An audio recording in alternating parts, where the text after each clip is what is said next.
அஸ்ஸலாமு அலைக்கும். இஸ்லாமிய நெறிமுறைகளை சற்றும் விட்டுக் கொடுக்காமல், வணிகத்தில் எவ்வாறு உலகளாவிய வெற்றியை அடைவது என்பதை வரலாற்று சான்றுகளுடன் விளக்கவே இந்த உரை வடிவமைக்கப்பட்டுள்ளது. வாருங்கள், வரலாற்றின் மிகச்சிறந்த வணிகரின் பாதையை ஆராய்வோம். அப்துல் ரஹ்மான் பின் அஃப் ரலியல்லாஹு அன்ஹு அவர்கள், நபி அவர்களால் சொர்க்கவாசி என்று நன்மாராயங் கூறப்பட்ட 10 தோழர்களில் ஒருவர். இன்றைய உலகளாவிய நிறுவனங்களின் தலைமை நிர்வாக அதிகாரிகளை விடவும் மிகச்சிறந்த வணிக சிந்தனை கொண்டவராக அவர் திகழ்ந்தார். மதினாவிற்கு ஹிஜ்ரத் செய்தபோது அவரிடம் எந்த செல்வமும் இல்லை. அவருக்கு ஒரு பண்ணை பரிசாக வழங்கப்பட்டபோது அவர் அதை ஏற்க மறுத்து, எனக்கு சந்தை எங்குள்ளது என்று மட்டும் காட்டுங்கள் என்று கூறினார். சுயமுயற்சியின் உன்னத உதாரணம் இது. அவரது ஆரம்ப மூலதனம் வெறும் 2 அல்லது 4 தினார்கள் மட்டுமே. ஆனால் குதிரைகள் மற்றும் சேணங்கள் வர்த்தகம் மூலம் அதை மேம்படுத்தி இன்றைய மதிப்பில் சுமார் $1.25 டிரில்லியன் வரை தனது வர்த்தக பேரரசை விரிவுபடுத்தினார்.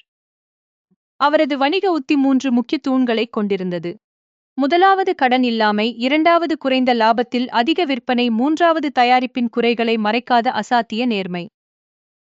அவர் சந்தையை மிக ஆழமாக ஆய்வு செய்தார். ஆரம்பத்தில் தயிர், வெண்ணெய் போன்ற எளிய தேவைகளில் தொடங்கி, பின்னர் குதிரைகள் மற்றும் சேணங்கள் என முதலீட்டை விரிவுபடுத்தி ஆபத்தை குறைத்தார். தர்மம் செய்வதால் செல்வம் ஒருபோதும் குறையாது என்ற நபியின் வாக்கை அவர் முழுமையாக நம்பினார். தர்மத்தை அவர் வெறும் கடமையாக பார்க்காமல் மறுமைக்கான முதலீடாகவும் செல்வத்தை பெருக்கும் வழியாகவும் கண்டார். அப்துல் ரஹ்மான் ரலி அவர்களின் வரலாற்றிலிருந்து நாம் கற்க வேண்டிய மிக முக்கியமான 5 பாடங்கள் இவை. அல்லாஹ்வின் மீதான நம்பிக்கை, கட்டளைகளுக்கு கீழ்ப்படிதல் மற்றும் புத்திசாலித்தனமான மறுமுதலீடு ஆகியவையே மாபெரும் வெற்றிக்கான சூத்திரம்.